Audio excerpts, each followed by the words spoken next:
Anyway, so we are... Hey, awesome. Okay, great. We are officially live now. And we're ready to go. Are we? We are. Awesome. We are online. I see we already have some people here in the chat section. Hey, horse lover. I don't see any questions yet other than what's going on, folks, all that. But we're doing great. How are you doing, man? I'm good. We love you too, horse lover. Yeah. Much love for all of you. Doing good. Yeah. We just shot a video earlier today. Yeah. So we're already on the ball and ready to rock. Yeah, we shot a video and then we ate some leftovers because this past weekend was Canadian Thanksgiving. Yes. And I have a ton of leftovers in my fridge, so Thomas helped me get rid of some of that. Believe it or not, I can pack it away. We filled our bellies. It just doesn't seem to stay. Yeah. Stick thin over here. So we're full bellies. Videos already in the can, and so now we are ready to get going on this live Q&A. So let's jump right into it, I guess. What? Tristan McCrimmon, hey Dad. Do you have something you need to tell us? I am unsure and worried. All right. So will you do a Nano Seahorse tank? Probably not. If I ever do a Seahorse tank, I'll probably be just above what I would normally consider a Nano. I'd probably be somewhere around the 50 to 60 gallon mark, maybe even a 90 cube. I just, some of those ponies get pretty big and I'd want to give them some space and get a good number of them and really scape it out cool. So probably not a Nano Seahorse tank, but if I ever do go back down the Seahorse road, it'll probably be with something closer to 60 to 90 gallons, I would think. Might do a pipefish tank too. I love dragon pipes. They're crazy cool. Never know what's on the horizon. Yeah. I mean, the sky's the limit. There's so many things we can do, and we kind of just got to bang them off one at a time. And there's a good chance we'll do a little bit of everything, only because we're trying to educate as best we can. That's one of our main goals, is just to give you guys as much information as possible, so that you can utilize that and apply to your own aquarium hobby, which is the coolest part of what we do, I think. Yeah. But yeah, so it may happen. If it does, it won't be for a while, but it's definitely a cool one. Awesome. Next up, how big will a Ripsaw Catfish get, and what's the tank size needed? Like 2 feet, maybe bigger. I honestly wouldn't put in anything smaller than honestly, if I'm being perfectly honest, probably nothing shy of 300 gallons. Like a full-grown Ripsaw cat is huge. Needs space. Yeah, but they're like puppy dogs. They're gigantic fish that are just puppies. You can hand feed them, which I think is really cool. Just get like pellets and hold them up at the surface. They'll come up and use their big soft mouths at the surface. You can keep them with smaller fish and they don't have an issue with it. Just give them space. Yeah. Cool. What's your thoughts on pool filter sand for substrate? I think I've touched on stuff like this previously, but I personally only use substrates that are meant for aquariums, have been prepared for aquariums. And the reason that is, I know people use pool filter substrate. I know people have used play sand. I just find that I usually have to rinse the bejesus out of that stuff. It becomes almost too much of a chore for me to do. Whereas I know like Carib Sea Sands or a lot of other aquarium manufacturers make sand that's pre-rinsed for you. So although it is a little bit dusty when it comes out of the bag, it's nothing compared to the kind of dust you end up washing out of things like play sand, or I don't know how bad pool sand is. I honestly haven't even worked with it for, 7 or 8 years. So I can't really say, but I have seen tanks done with pool sand and they looked good, but all sand has that kind of drawback of being very difficult to clean. You kind of just got to suck off any debris that sits on the surface, and if it's a coarser sand, actually gravel vacuuming the sand can be a little bit difficult. You basically have to push it down, crimp the hosing, or use a valve to regulate the flow so you don't end up sucking all the sand out. But beyond that, I think sand's pretty. Okay, next up. I would love to start a saltwater tank for the first time. Any tips? And before you answer that, I'm gonna start by linking our video series that we did, how to set up a basic saltwater aquarium, which from my point of view, which is a beginner, someone who isn't very skilled in the art of aquatics, that video I think would be super helpful to start with, because it's not a very complicated saltwater setup. It's we've had a lot of people say it's similar to freshwater in terms of maintenance and care in a lot of ways. It is. And honestly, on the most basic level, a tropical tank, freshwater tank, and a tropical saltwater tank, the biggest difference is the salt. You have to measure out salt and add it to the water to bring the salinity within a respectable range that saltwater fish are going to be able to thrive in. That's the biggest difference. Beyond that, there are specialized equipment to help make saltwater keeping even easier by making nutrient export easier, like protein skimmers and so on and so forth. But you can still keep a super basic saltwater tank just like a super basic freshwater tank. Heater, filter, the glass, and like I said, the biggest difference is you need something to measure salt, so like a refractometer or a hydrometer, and the salt itself. And that's really the big difference. It gets much more complicated if you get into corals and keeping corals alive, because then lighting becomes an aspect of the whole system you have to look into, much in the same way that it does for a high-tech planet aquarium. And then we also have the complexities of providing the correct elements and nutrients for corals in that system and keeping certain nutrients under control. But if we're talking just a pair of clownfish in a 20-gallon tank, that is so similar to a freshwater tank. The only thing you're learning that's really going to be new for you is how to add salt to water, which is super easy. Yeah, that's why I've linked the video. Check that video out. It's in the chat now, and it's a series. There's I think we have 4 parts, and then we have a follow-up how to maintain and care for it once it is set up. Check that out, because again, it's a very good jumping off point, I think. Absolutely. Yeah, we've had a lot of people comment, watch a video expecting something different, saying, oh, well, this is super easy, it's pretty basic. And that's sort of the idea, is for people who've never done it to be able to learn the basics. So you already have your foundation, I guess. If you already keep freshwater, you have a solid foundation of knowledge. And then watching that video is going to kind of take you that one step further. Yeah. And once you kind of get good at that and learn those basics, then you can start maybe jumping up to more complicated things that 100%. Yeah, you can elevate the hobby. Like Brian said, this is the basics of saltwater keeping, like very basics. Yeah, we're not doing anything fancy. We're just keeping clownfish happy in a 20-gallon tank. That's literally all that's happening.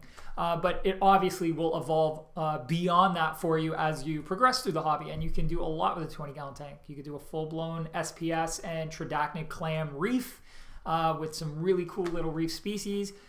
But the care and maintenance of that tank changes dramatically when you swing into that realm. So, yeah, no, it's a great place to start. Yeah, so check out the video. It's in the chat. We'll move on to, why is my Oscar fish scared of its food? Not that you can necessarily answer that with any definitiveness, but... Are you feeding it sharks? Cats, even. I have no idea.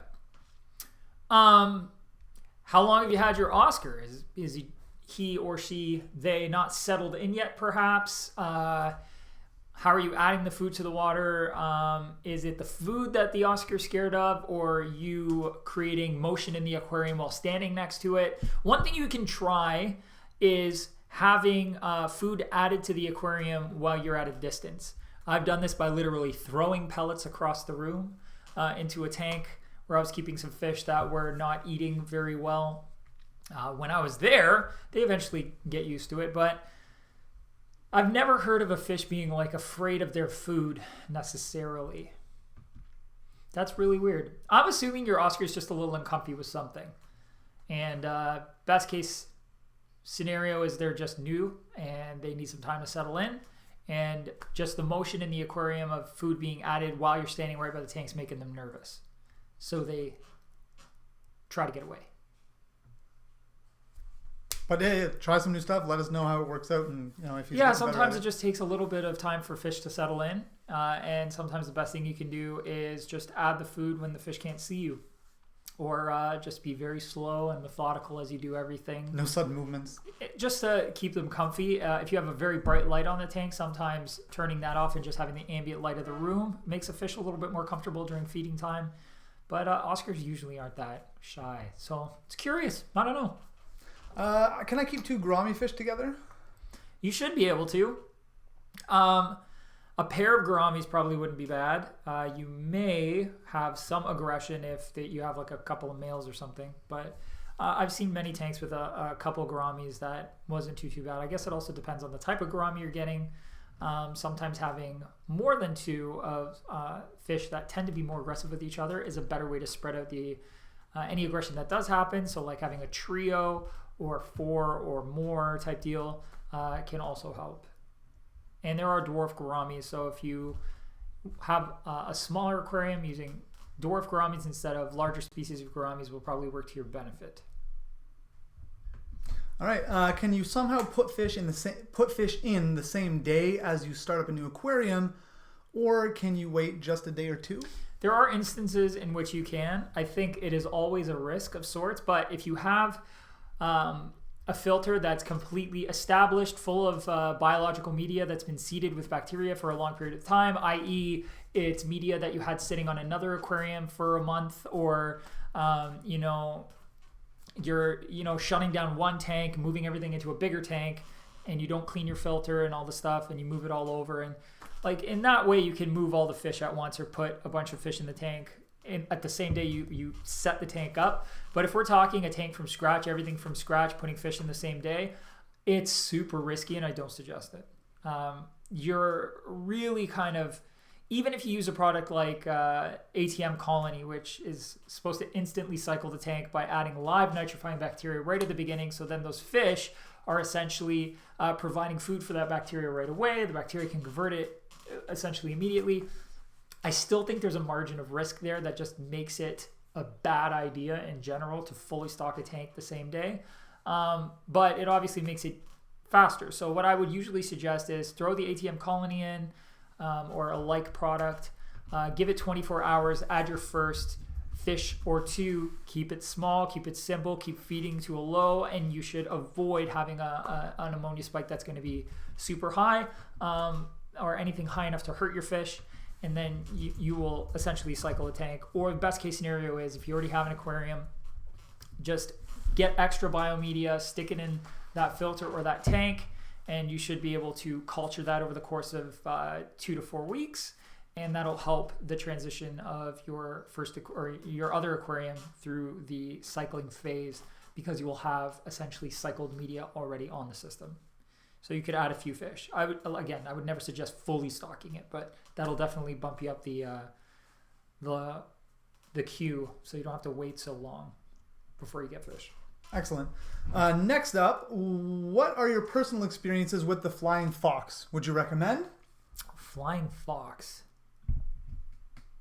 The only flying fox that I know of is a bat, and it is a fruit bat. And it is a gorgeous, gigantic beast. If I'm assuming maybe you mean is there a flying fox algae eater perhaps?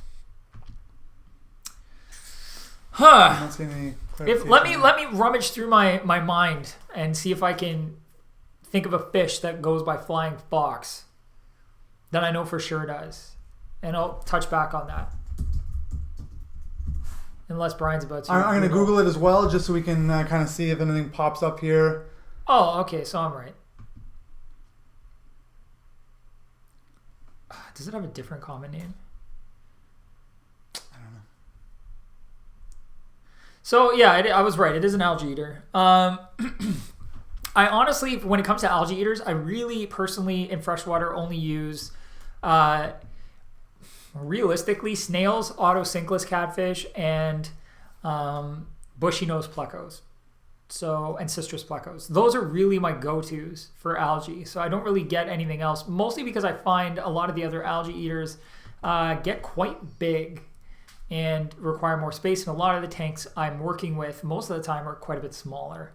I also find that ancistrus or some of the for plecos are some of the best algae eaters that I can get.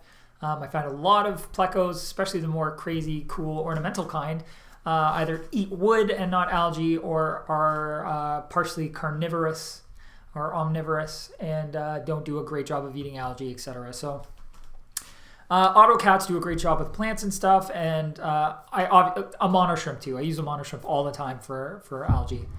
And then Nerite snails. That's like my go-to algae crew. I usually don't go with other species of fish beyond that. So I don't have a ton of experience with them, unfortunately. I bought a tall 130 liter tank, and I'm asking if you think it's suitable and stable to keep upstairs. 130 liter. How many gallons? Divided by 3. I know, right? We should have this calculator just up all the time. Yeah. 34 liquid gallons. To keep upstairs, like just to keep on the top floor of a house. The tank will weigh about 340 to 350 pounds. So, yeah, your floor should be able to support that. The piece of furniture or stand you put it on is more of a concern, but that's not a huge volume of water. Your bathtub full of water weighs way more than that. Tons and tons and tons more. So, shouldn't be a problem at all. Excellent. Can African cichlids be in a traditional community tank? For instance, betta, kori, platies, etc.? Not a good idea.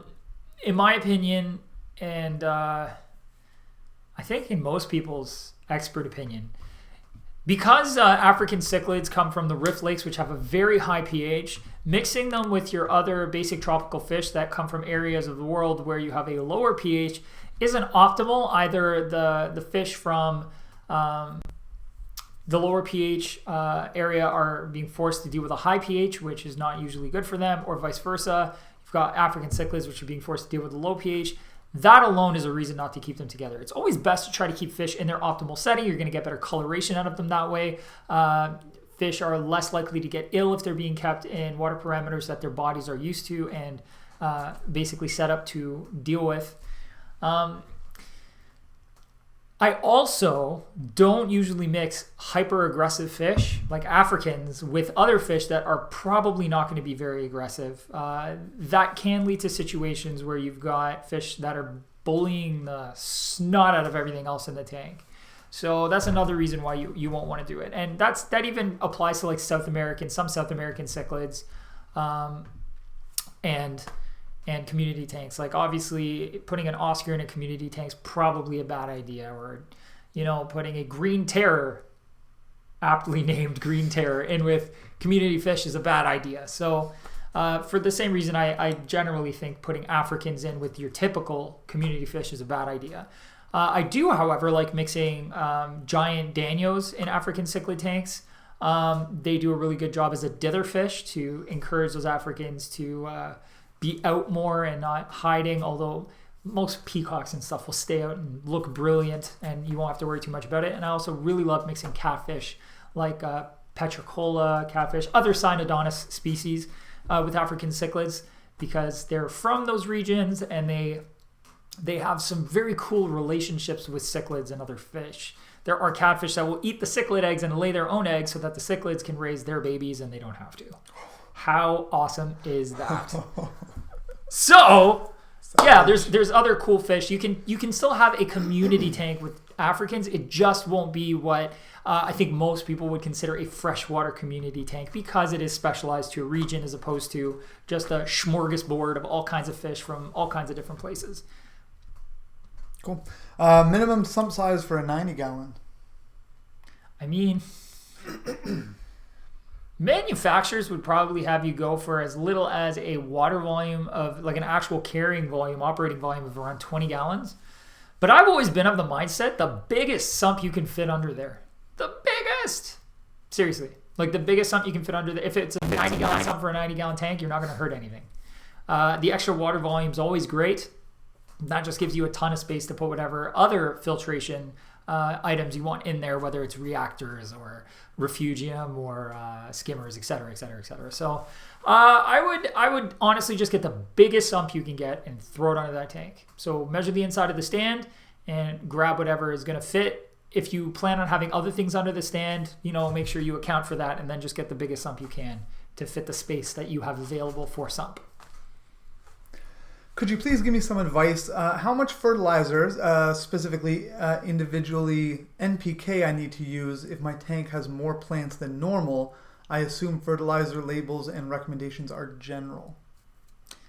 I can't say, because that is a very, very generalized question. Like, I don't know the size of your tank. There's lots of things I don't know in that question. If you want to drill it down to a super specific answer, reach out to our service team. Our guys there at the support desks they're awesome. They're awesome, and they've got a lot of experience. Matthew specifically has a ton of experience with plants. He's got a great set of tanks of his own, and I would trust his advice. And I'm sure he will be able to ask the right questions, get all the information regarding your system, and then help point you in the right direction. Now, I will say that the labels are usually generalized for a lot of fertilizers, especially like general purpose fertilizers. So if it's got a whole bunch of stuff in it, that is going to be a formulation that they think will work for most plants for this volume of water, et cetera, et cetera. Following that label is not a bad place to start. They have that there for a reason. Now, you may find your tank is lacking some other things with you using a general purpose fertilizer, and you can add those things that are missing, or dolly back on it if some things are getting too high, and then get the separate. Let's say you've got your phosphorus is getting really, really high, but your iron's really low. If the phosphorus in the fertilizer is too high, and that's why, and it's not something else, then you can dolly back on that general purpose fertilizer and start supplementing with iron rather than trying to bump your iron up with a general purpose fertilizer. But starting with just the general purpose fertilizer, using the recommendations on it, is always a great place to start and read your plants from there. We'll get more into fertilizers as our Planet Tank series kind of unfold. Yeah. What's the best substrate for black ghost knife and ropefish? Best substrate. That's a really good question. I mean, I've traditionally always kept them on smooth pea gravel. So nothing with sharp edges. Ropefish, it's less of an issue with. They're actually scaled, so they're actually pretty resilient regardless of what you put them on. The knife fish are skinned. So if you have a really coarse substrate, that can bother them, especially if they're jamming themselves between like a rock and the substrate itself. So it's better to have something that they're not going to hurt themselves on. So something with smooth edges or no edges. So that's definitely a consideration. Another thing I would highly recommend if you're getting ghost knives is to get clear tubes. I think Lee's makes some called knife houses or something like that. And just randomly place them in the tank, and the knife fish will actually use those tubes to hang out in, and you'll still be able to see them, because otherwise you will almost never see them unless you feed the tank. Yep, that's it right there. Right here? Yeah, any of those three. They're just different sizes. I will link that in the chat for you guys so you can kind of see what he's talking about here. Put that right in. And Nano's been out for a long time. That product has been around since I started in the hobby, I'm pretty sure. Really? Yeah, it's been a long time. Lee's Ghost Houses. That's what they're called. Lee's Ghost Houses. Yep. Awesome. There we go. Linked for you guys in the chat so you can check those out. You know what he's talking about. Good? Yeah, man. Next up, and this is just pure opinion. Question: rocks, driftwood, or both? Go. Ha I use rocks. I use driftwood, and I use both, depending on what I feel like doing that day, I guess. I always kind of look at an aquarium as a glass box and as a canvas. So whatever you're feeling like, I kind of just go with that day. Like if you feel like, you know what, I feel like this scape should involve rock and driftwood, because the last one I did had rock and the one before that had just driftwood. Like, yes, the sky's the limit. You're right. That's like an opinion question, but I've done all three, and I really honestly think there's merit for all of them. Fair enough. Yeah, I honestly think doing rock and driftwood is one of the coolest ways to do it, because I feel that most brooks and streams and ponds and things that I visit will have all those elements. They'll have sand or gravel, they'll have big chunky rocks or slate rock or something as a part of and there's always trees and plants and driftwood and stuff around. So yeah, I'm gonna say both, but I've done all three. Yeah.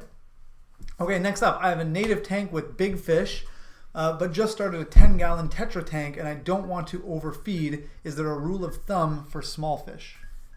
Definitely. So the rule of thumb, and this really applies to most tanks, but the rule of thumb generally is feed everything those fish can eat within 3 minutes.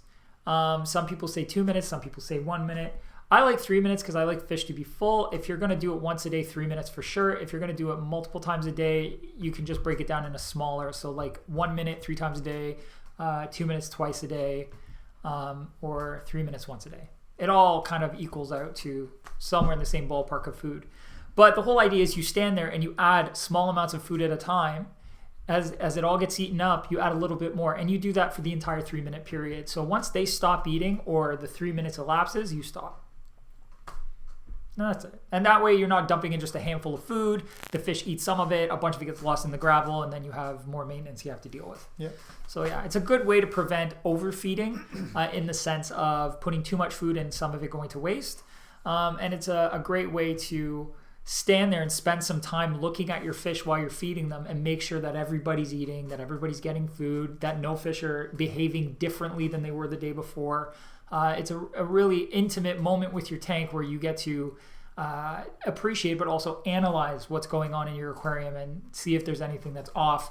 That way you're more likely to catch it. So excellent. Yeah. I currently have a 40-liter aquarium with 5 guppies in it. Now, I'll warn you, this question is one we usually shy away from now because, it's everything. It's very subjective. But it's their very first time keeping fish. They want to know, I'd like to add some more fish. What would you recommend with 5 guppies in a 40-liter?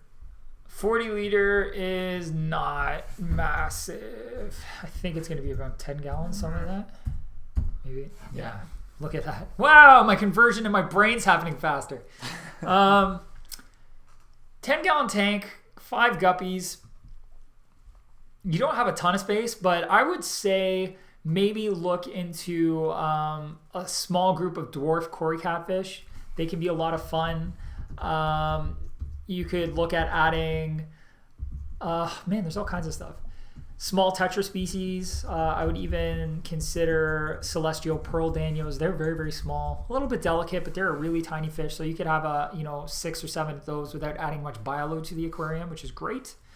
But I mean, 5 guppies in a 10-gallon is a pretty good, like a pretty comfortable stock level in the sense that you won't have a ton of maintenance to do with that number of fish.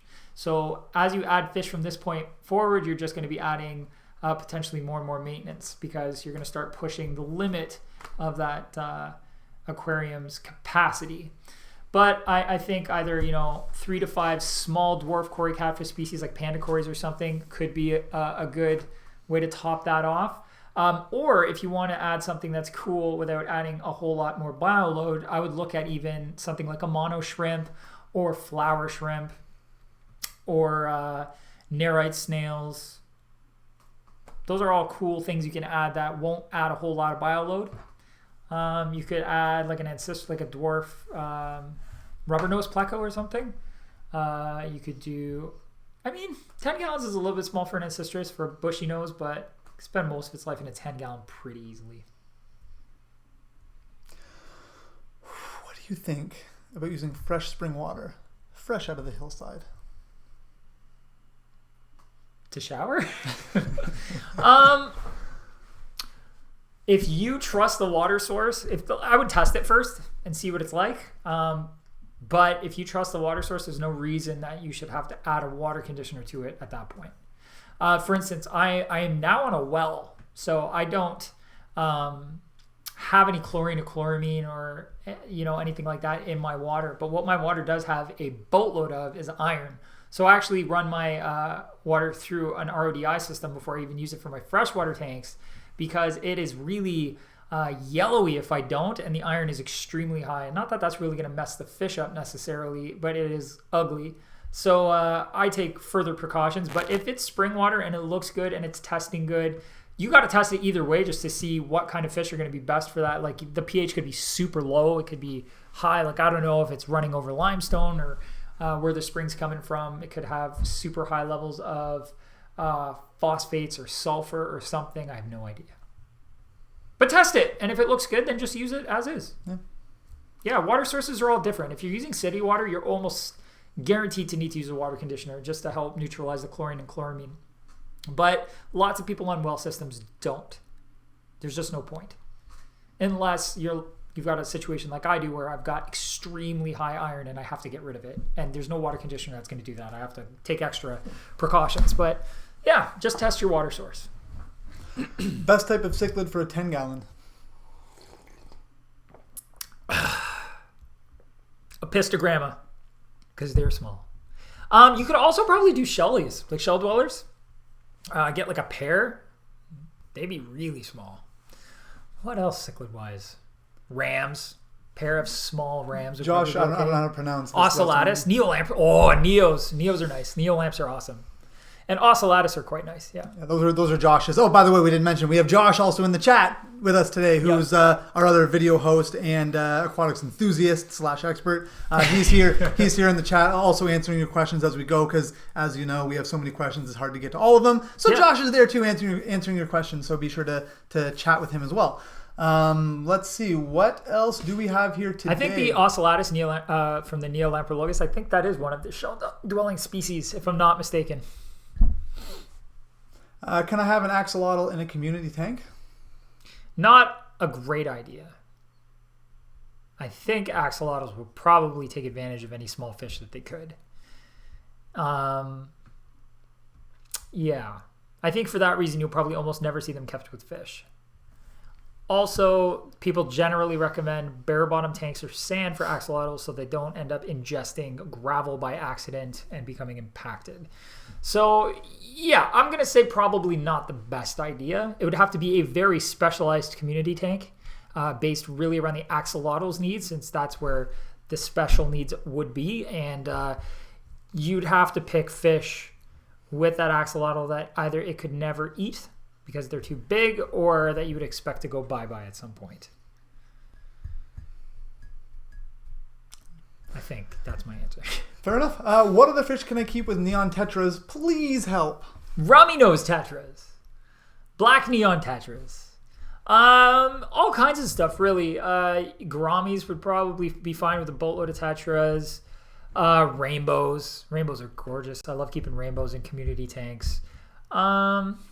Man, sky's the limit. You could really keep live bears with them if you wanted to. I mean, I would tailor the tank towards your tetras and then just add other species to it that are tolerant of like wider varieties of water parameters or that live within their water parameters. And then you basically have no problems. I probably avoid aggressive fish like tiger barbs and stuff.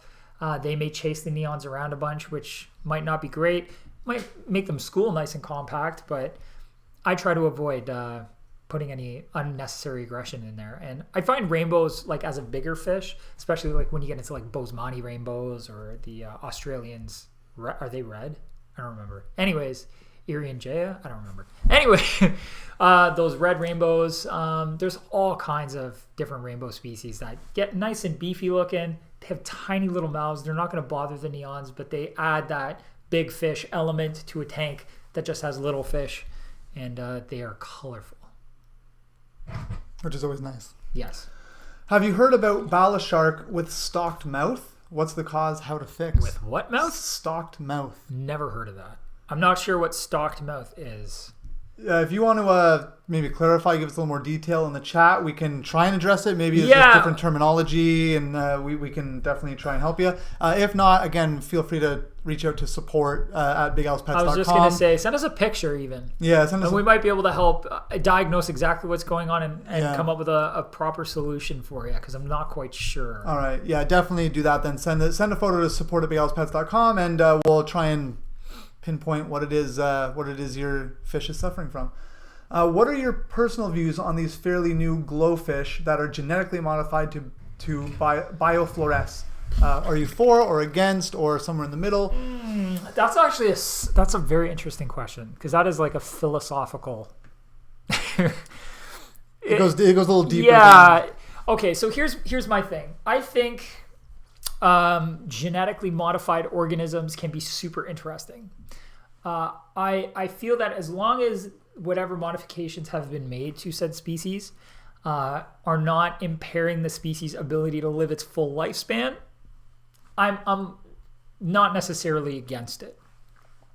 Now, glowfish, I think, are incredibly fascinating based on the fact that they have, and they even have axolotls that have pigments in them that glow. Yes. Ah, cool. So I find it fascinating because we have a creature that now has fluorescent pigments in it, either from, I think most of them are from jellyfish when it comes to glowfish, but could come from coral or whatever else.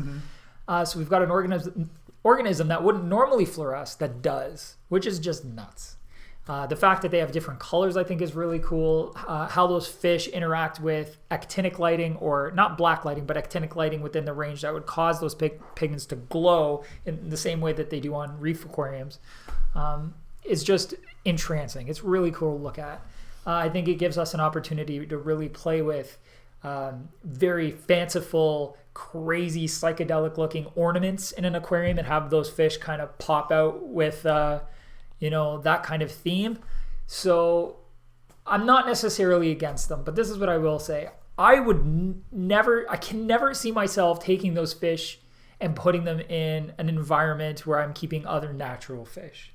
I tend to gravitate towards fish that are in their natural form, that haven't been line bred or have genetic traits that have been genetic mutations in color or pattern that have been manipulated by man, so to speak, or people, woman, humankind. Not a guy-girl thing. I just, you know what I mean. Not politicize this. That it's so. I probably won't get them for myself. If my kids were ever interested, I would not be like, no, those are bad fish. I don't have a problem with them. So we have one user here saying glowfish are illegal in Sweden. Glowfish are illegal have been illegal in many places, not just Sweden, but it's interesting that they are. So thank you for letting us know. That's really cool. Yeah. And the reason that is there are some places that do not want genetically modified organisms, period. Especially not in the hands of the public. Not that it's going to go radioactive and blow something up, but just they don't want to encourage something like that. GMO is not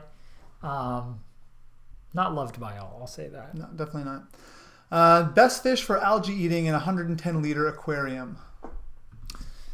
35 gallons ish. 30 gallons. Ha! I'm getting better. Not as good as the last time, but you're close still. Ancestris, pleco, nearite snails, and if you have plants, autosynclus cats will do a great job with plant leaves without damaging them. But I like Ancestris plecos, bushy nose plecos, and nearite snails. The only drawback with nearite snails is they lay eggs everywhere, and they're hard calcite kind of little deposits that can be hard to get off things like driftwood or ornaments. So that's one thing you got to know about nearite snails, but they do munch algae pretty good. Cool. What are some small predator fish? Small predator fish. I think the funny thing about that is you can consider most small fish that are not specifically herbivores to be considered predators on some level, because they will often eat small like zooplankton type organisms like Daphnia and bloodworms or water fleas, whatever you want to come up with, smaller fish larvae that are floating in the water. So like you can consider a lot of fish to be technically predatorial in that sense. But if you mean something that's small that's also going to eat other fish or other organisms like shrimp or something, quite obviously, and if you intentionally, when you add them, and not just frozen foods, I think a cool place to start is actually like green spotted puffers. I think they're technically brackish, but they, for the cute little things they are, mess things up. If you put ghost shrimp and stuff with them, they'll go after them, they'll eat them. They're definitely predatorial. You can feed them snails and all kinds of stuff, and they'll pull them apart and eat them and have a good time. So have a good time. Cool. They are, and they're pretty small. I mean, when we're talking for small predatorial fish, they're pretty small. Exodon tetras are cool. They need a little bit of space. They're very fast fish. Mm-hmm. They're not tiny, but for a predator, they're pretty small. But they're technically a scale eater. So they can be crazy to watch. They got munchy little faces. All right, I'm going to get a new tank soon. Can Mandarin gobies go in a 20-gallon? Mandarin gobies in a 20-gallon. I'm going to say that's a hard no. Mandarin gobies can be very, very challenging to keep. Sometimes you can find them to purchase as they're actually a dragonet. They're not a goby, but they are called a Mandarin goby or a Mandarin dragonet. But they are a dragonet species. They can be very difficult to feed.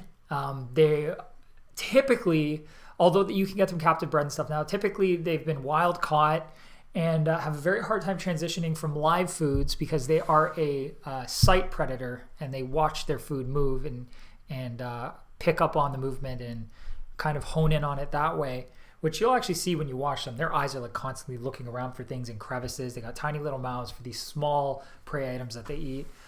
It can be hard to feed them. Transitioning them to a solid or prepared food can be very difficult.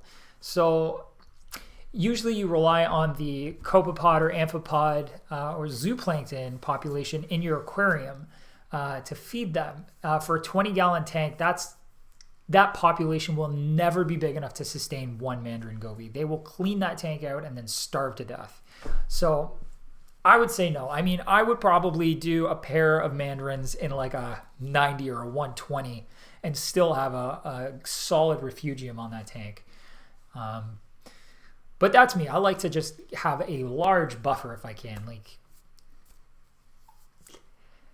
it's one of those fish that when you get them to eat solid foods, you're actually in a great place. I've had a spotted Mandarin that I got on prepared foods, did very, very well in my tank, ate religiously whenever I fed the tank, also had a crazy pod population in that system. And that was a 40-gallon reef, and it was slammed full of corals and stuff. And I had about a 15-gallon refugium on that tank, separate of the sump. It was that was probably the tightest margin I've ever had for a Mandarin goby, and that thing did very well. But again, there was both pods and it was eating prepared food. So I'm not trying to discourage you, but of all the fish you could have picked, they are cool, they are crazy looking, they're beautiful. Not what I would consider a nano fish at all. Not because of its size, but because of its requirements, its dietary requirements, and its difficulty. Yeah. Good answer.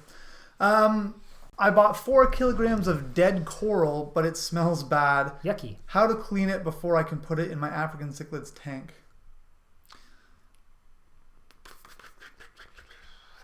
Okay, in the past, I've cleaned coral skeletons by bleaching them.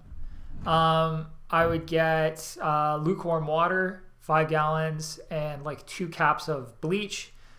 And that usually did it for me. Sometimes I'd have to do it multiple times. Just keep in mind, the longer you leave it in there, that bleach will actually start eating away at the skeleton to some degree.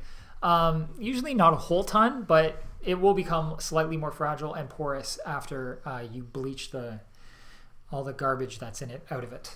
Sorry, can I just jump in here? As someone who doesn't know anything about it, why would you buy dead coral and put it in an African cichlid tank? What's the main purpose of that? So African cichlids like a very high pH. Right? Okay. They're one of those fish that is super colorful for a freshwater fish. Mm-hmm. They look really cool under actinic lighting. And because they like high pH or like limestone environments and stuff, you can set the tank up to look like a reef tank and just have freshwater fish in it. Oh. So it's not uncommon to use things like crushed coral as the substrate, which you would use in a saltwater tank. Right. Use limestone type rock or rock that's going to buffer the water or look like live rock, let's say, or reef rock, in the actual tank for them, like as their rockscape or the structure that's in the aquarium for them to swim around. Yeah. And then putting dead coral on that, just adds to that kind of pseudo reef kind of look. Gotcha. So, and the coral will also buffer the water because it's calcium carbonate. That was very confusing to me, so I didn't know. Yes. Thank you for explaining that. That's a completely legitimate question. Right, so yeah, it'll help buffer the water, and why not? If you want it to look like a reef but not be a reef, because not everybody wants to go down that road, that's one way you can do it. Cool. All right, and did we finish answering the question about how to clean it?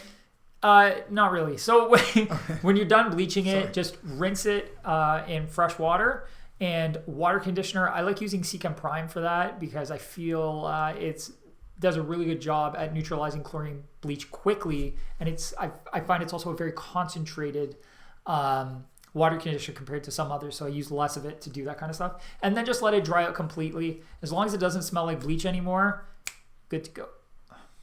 Awesome. And the reason you can use bleach is because bleach it has no oils in it or anything. It can't be a scented bleach. It has to just be plain bleach. Nothing else in there. And yeah. But, it's always a bit of a toss-up whenever you're using something not meant for aquariums. And if you have to clean it yourself, there's, a slight margin of potential error. But I've done it. Lots of hobbyists have done it. So I'm not going to say you can't do it. You definitely can. Just make sure you rinse really well when you're done. It shouldn't smell like bleach anymore.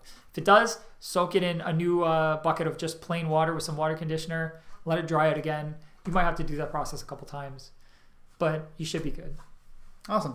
Before we move on, just a reminder, hit that like button, share this live stream. We still have another, actually not that long. We've got another 15 minutes or so. These just rocket past us so quick. Like I'm so long-winded today. Well, no, it's not just that. We've actually gone through a good amount. It just goes so quickly. But make sure you hit that like button. Make sure you share these.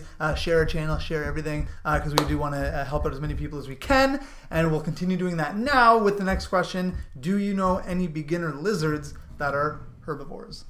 Complete herbivores?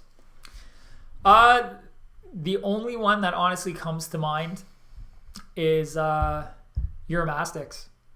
Uromastyx can basically live a completely vegetarian diet.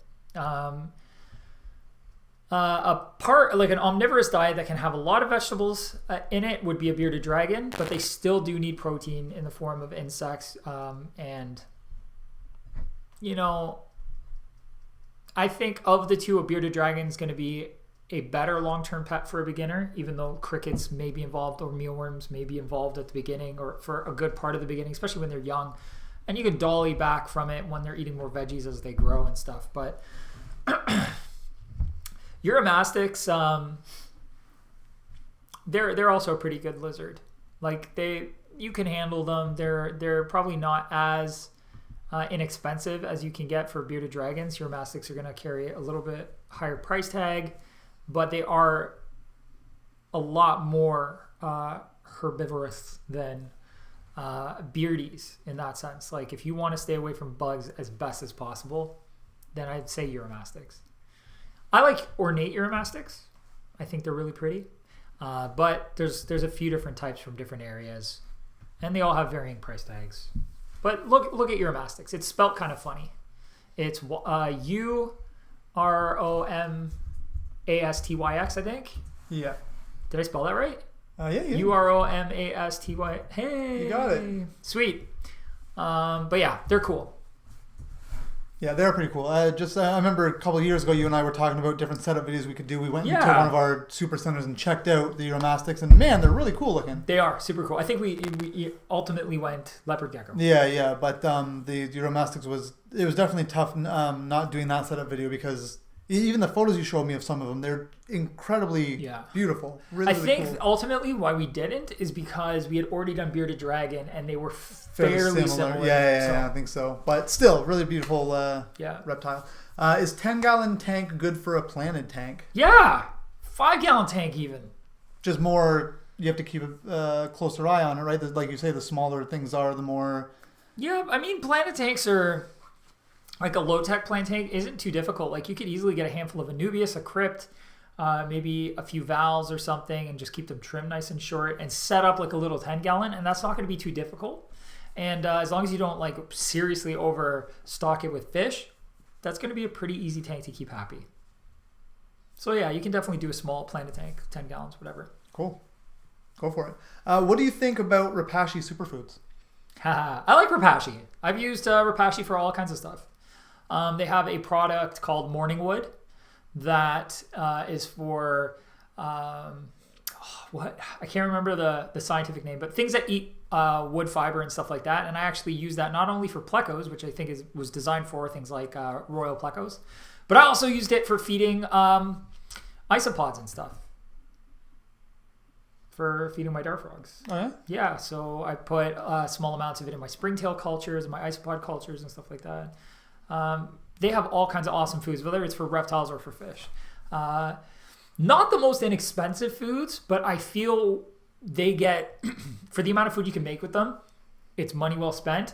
And the amount of care that they put into the formulas for their animals, they really do a good job of making sure that they get a full nutritional kind of diet out of the products. And they have very specialized products that you don't always see coming from other food companies. So like when it comes to geckos, I think for most like the fruit eating ones, You tried.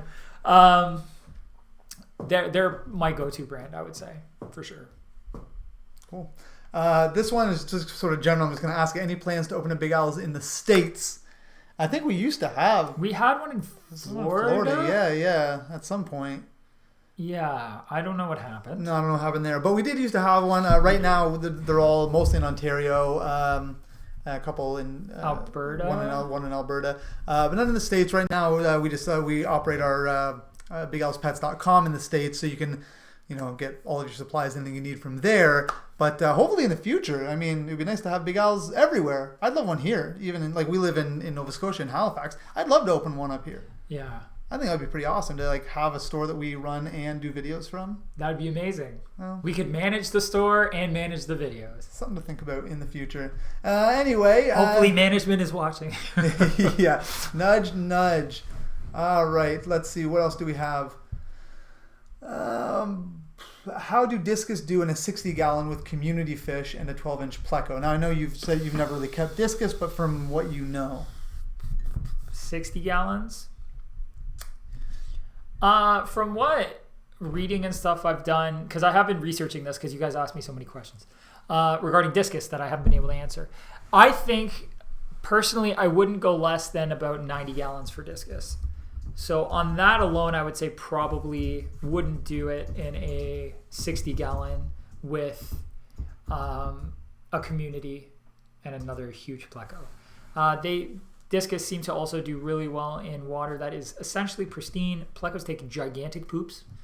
And if the tank's already fairly well stocked, community tank, I would probably just do a separate discus setup. And again, 90 gallons seems to be like a good starting point for fish that get pretty big. I know in the stores when we usually go to buy discus, we're looking at maybe a 3-inch disc up to like a 5-inch disc or whatever, but these fish can get a lot bigger than I realized.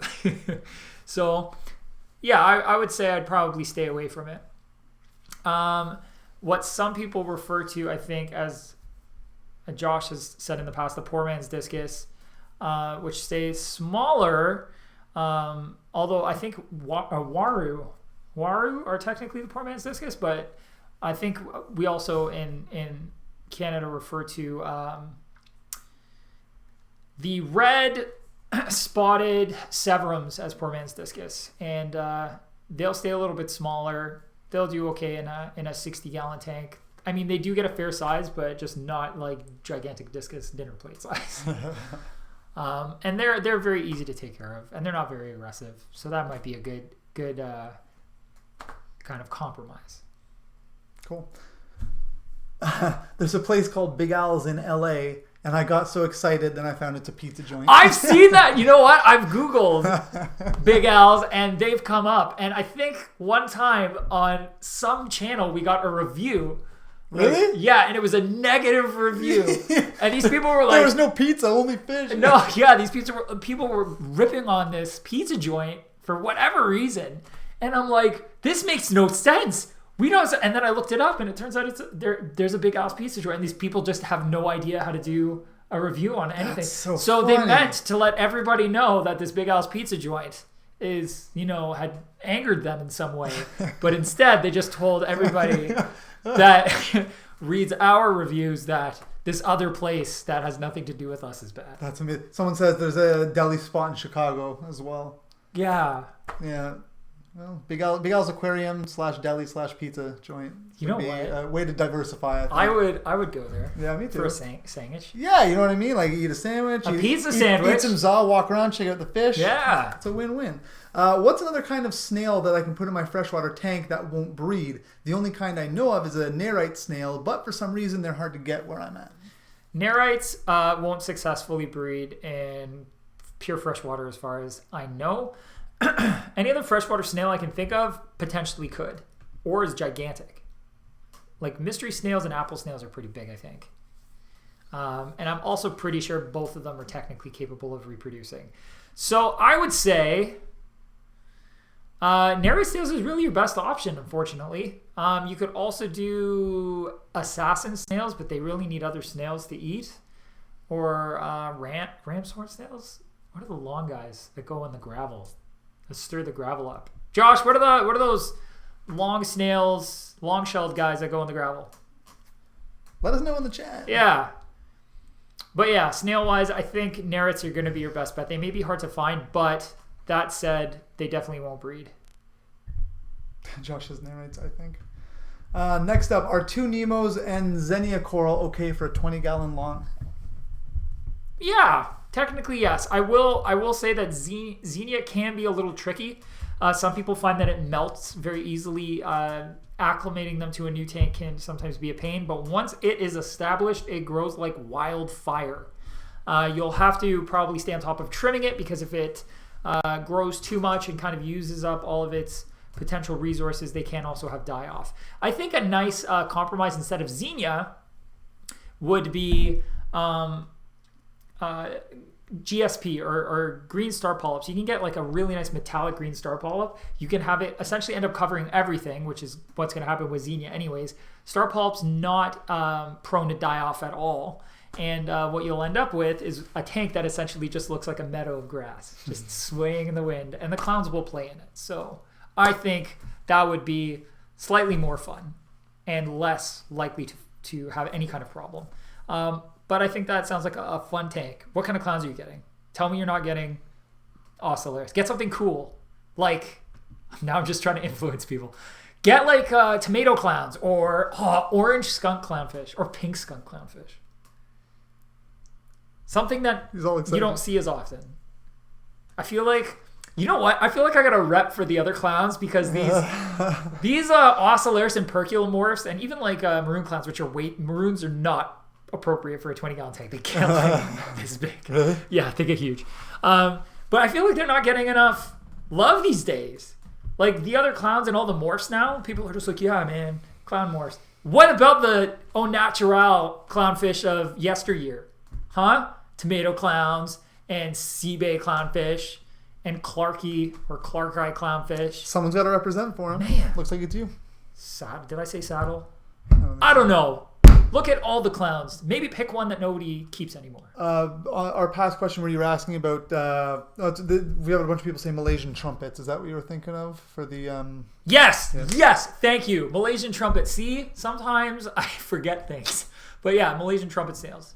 They breed like stink, but then you could get an assassin snail, and it'll just be like a little happy cycle of life and death. Cool. One thing I'm going to mention is one thing I love about trick photography is how I can sit closer and it looks like you're so tiny. It doesn't look like I'm sitting in front of you. Like, it looks like I'm just a giant person. You're a tiny little guy. I love it. You look like a little kid. Super cute. All right, next up. What sort of fish would be good with Dalmatian mollies? Oh, all kinds of other mollies, platies, swordtails, guppies. Sky's the limit, really. White clouds, danios, tetras, rasboras, so on and so forth. Cool.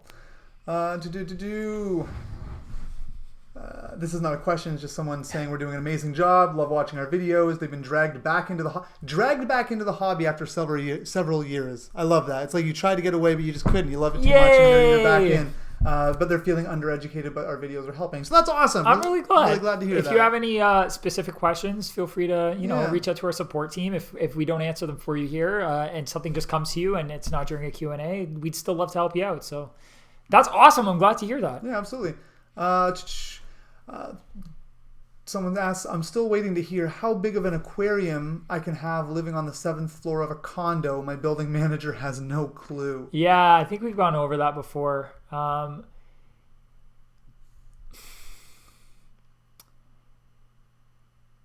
would say within reason, you should be able to go up to about 90 gallons without any trouble. Now that's how much would that weigh? Around 900 pounds. But condo floors, especially if it's not an old building, should, and even if it is, they should be concrete floors. They should be able to support tons and tons and tons and tons and tons of weight.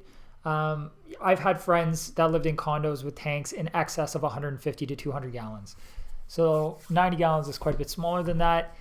The issue becomes if anything ever were to happen and your tank popped a seam or leaked, or, condos will often have rules and regulations about what you can or can't keep in that condo, and you always have to consult management. If they don't know, then it leaves you in a kind of a poor position, because you don't want to be in a position ever where you're liable for anything. So although you shouldn't be, and nothing should go wrong, I don't want to give you advice that then bites you in the bum later. Yeah. So to speak. Yeah, that's fair. So, but honestly, if you want to play it super safe, stay 40 gallons or less. If you want to, do what seems reasonable, I think up to 90 gallons. And what other people have done, up to 200 gallons. But again, if they can't give you a definitive answer, then you need them to at least, I would feel more comfortable if they at least on paper said, yes, it's okay for you to have an aquarium up to X size. In writing. Yeah. Signed by them. Yeah. That's the only way I'd feel comfortable going up large. Yeah, cover your butt. And if they can't do that and they refuse to give you an answer, stay 40 gallons or less. That's still like 40 gallons is a lot of water if it hits the floor, but it's not so much that you're going to destroy 3 or 4 apartments down. You know what I mean? So cool. Well, we're pretty much at time, man. It is. Wow. It is 3:00. Time flies, dude. Yeah, it does. Absolutely. These Q&As also go super fast. So we'll do a quick lightning round. Yeah, let's do like 5 more questions. All right, cool. So are medications and prime, etc. safe for land plants when doing a water change? Prime, yes. Medications, I wouldn't put in my flower bed. Okay. If that's what you're asking. Cool. What fish are most compatible with bettas? Pass. How many Bala sharks? Really? Legit? I don't keep fish with. I don't like mixing bettas with other fish. Bettas are very territorial. They don't get comfort from being around other fish. It's just bad news bears altogether. It's just a risk. Okay. In my opinion, yeah, okay. It's just a risk. All right, fair enough. That's a good opinion. How many Bala sharks can I put in a 400-liter tank? 400 liters is going to be what, 105. Oh, you're going to guess. And I was. Sorry. I was going to say 110. My bad. Yeah. Close enough. 3. I think 3 is pretty comfy. Once they're adults, I mean, they're going to take up some space, but they shouldn't be too bad. All right. What betta fish foods do you recommend for good fin coloration? I really like the Hikari food, and I also really like the tropical food. The company Tropical. There's a few, and keep it varied up, and look for anything with beta carotene in it. If your beta has any reds or yellows, it will help it pop. Blues and stuff in betas just pop regardless. I don't think there's a thing you can do wrong. As long as you get them a nice rounded kind of regime of different foods, so you're not feeding just the same thing all the time. Like treat them with some things. I often used like zooplankton or freeze-dried mysid, shrimp, or something like that. Freeze-dried bloodworms, whatever. I find as long as they're happy, healthy, and eating well, and you're giving them a solid quality food, you're going to get great color out of your beta. Nothing with hormones, personally. Cool. What RO units do you recommend? I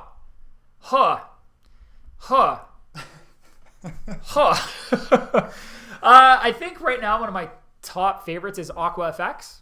Aqua FX makes awesome RO units. Love them, actually. Super high quality RO units. Another really good brand for RO is Aquatic Life. They've got a couple different types of RO units. They've got the more traditional or standard RO unit. They've also got really dulled down versions for if you're looking to get into RO without going crazy.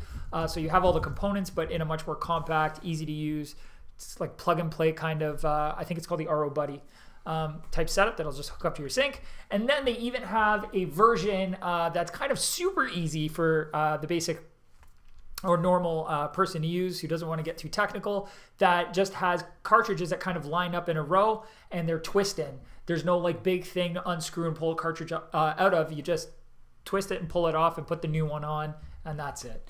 So Aquatic Life is also a really, really great option. Aqua Effects and Aquatic Life. I think another brand we carry that's going to have RO in the future perhaps is SR Aquaristic.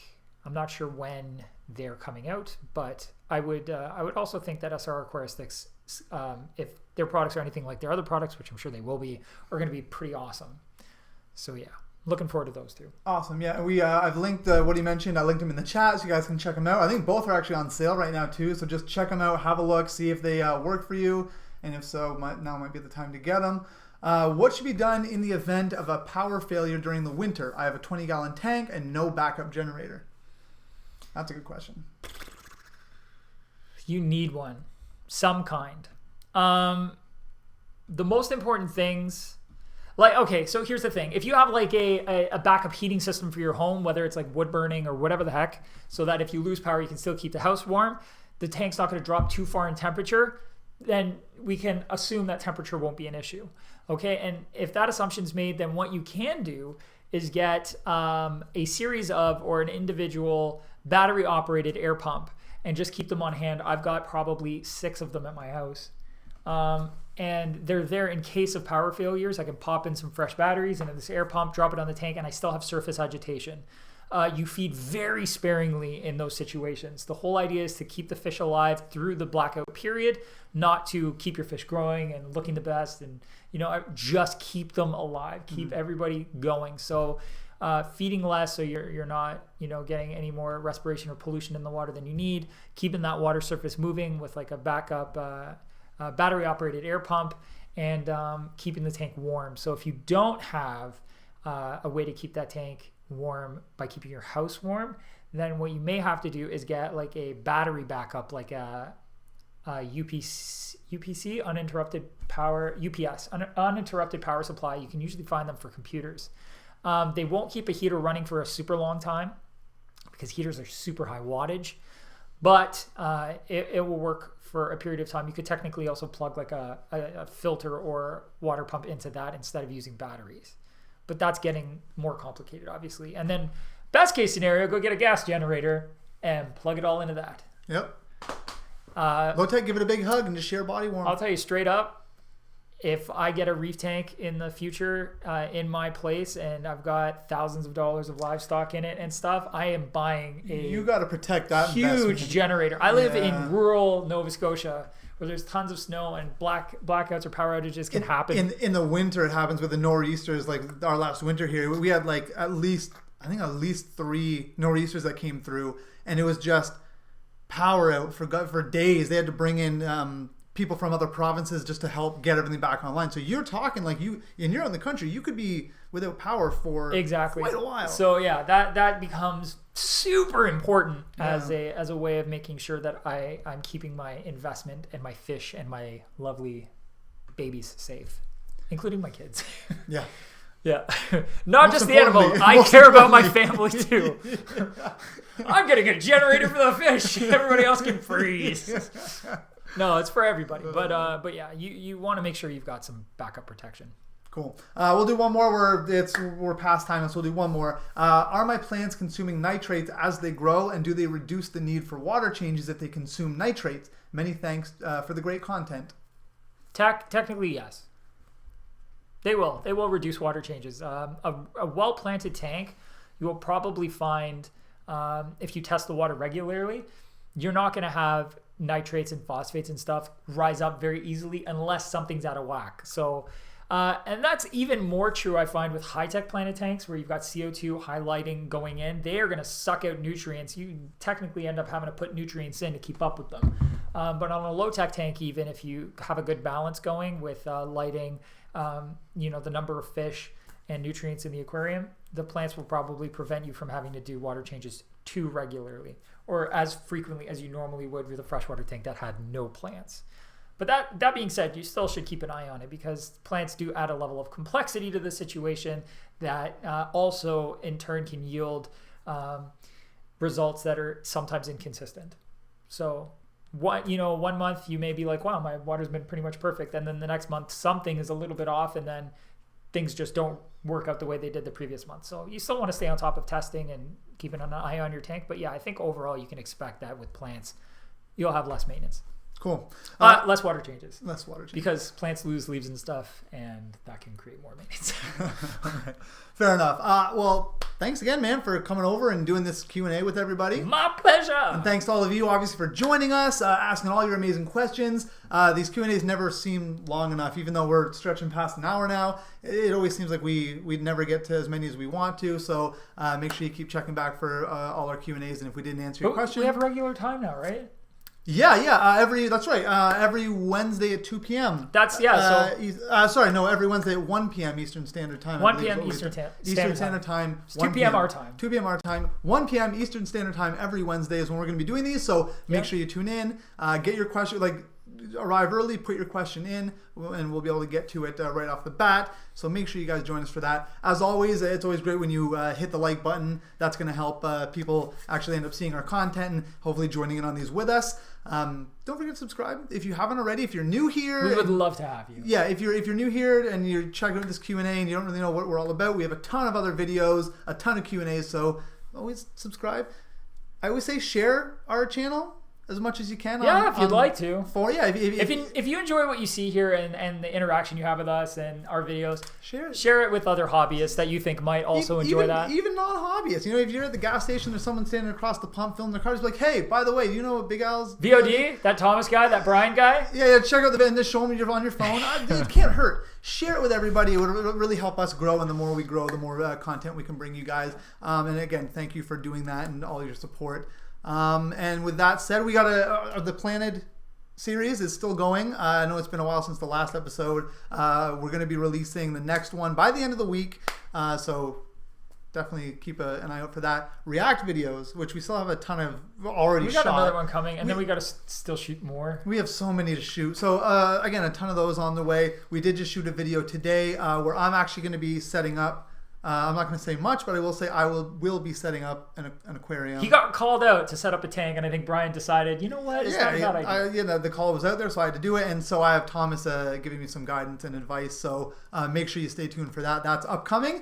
And I guess with all that said, the best way to support us after all that is if you live in the US, feel free to check us out on bigalspets.com. If you live in Canada, visit one of our super centers. If you don't live near one of those, check out bigalspets.ca. Support us there. Again, a really good way to make sure we keep bringing you all this amazing content. And with all that said, thank you so much. Again, I can't thank you guys enough. These are really fun, and I like doing these. I like doing them too. Cool. All right, guys. Well, with all that said, we'll see you guys later for the next Q&A. Any questions, by the way, if we didn't get to it and you have a very specific question about your fish, support at bigalspets.com. Worth mentioning. Yeah, that's all I got. Anything else from you, big guy? Just keep on tanking. Hey, all right. We'll see you guys next time. Bye.